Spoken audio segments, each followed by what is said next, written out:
Hello बच्चों, let's read this question. The question says, according to Hugo de Veres, mutation is X and the mechanism of evolution is Y. So अगर हम बात करें scientist यूगो de Vries की, ठीक है, तो यूगो डी वेरिस ने अपने वर्क पे, जिन्होंने बेसिकली वर्क किया था इवनिंग प्राइम रोज पे, ठीक है, उन्होंने बताया आइडिया ऑफ म्यूटेशन के बारे में। वो म्यूटेशन को मानते थे कि बेसिकली म्यूटेशंस वो हैं जो कि लार्ज डिफरेंस क्रिएट कर देते हैं एक पॉपुलेशन के अंदर सडन लार्ज डिफरेंस क्रिएट कर दे एक पॉपुलेशन के अंदर, उनको उन्होंने म्यूटेशन कहा। ठीक है, अब उन्होंने ये कहा कि जो म्यूटेशन है वो इवोल्यूशन कॉज करता है और माइनर वेरिएशंस जो है वो इवोल्यूशन कॉज नहीं करते हैं। तो उन्होंने ये बताया कि म्यूटेशंस जो होते हैं वो रैंडम होते हैं, मतलब कि कहीं से भी हो सकते हैं, ठीक है, रैंडमली हो सकते हैं और डायरेक्शन लेस होते हैं। ठीक है, और उन्होंने यह बताया कि जो इवोल्यूशन है वो एक स्टेप, जिसको हम म्यूटेशन कह रहे हैं, उसकी वजह से होता है। सिंगल स्टेप लार्ज म्यूटेशन की वजह से इवोल्यूशन होता है। ठीक है, उसको उन्होंने एक टर्म दिया जिसको हम सॉल्टेशन बोलते हैं। Saltation is single step large mutation. So Hugo de Vries ने ये बोला कि इवोल्यूशन जो है वो म्यूटेशन की वजह से हो रहा है। म्यूटेशन को उन्होंने बताया कि सडनली पॉपुलेशन में लार्ज डिफरेंस कोई क्रिएट हो जाए तो उसको हम म्यूटेशन कहते हैं।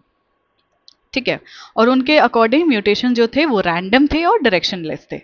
According to Hugo de Vries, mutation is X. X मतलब म्यूटेशन क्या है? Random and directionless. तो एक्स क्या हो जाएगा? Random and directionless.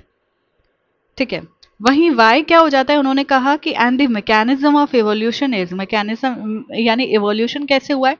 तो इवोल्यूशन हुआ है विद सिंगल स्टेप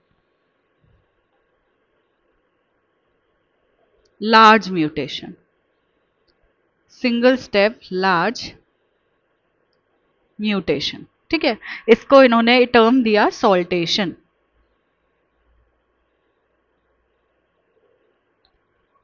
तो ऑप्शंस देखते हैं। एक्स गिवन है रैंडम एंड डायरेक्शनल, डायरेक्शनल नहीं आएगा, ये इनकरेक्ट हो जाएगा। मल्टीपल स्टेप्स म्यूटेशंस भी नहीं आएगा।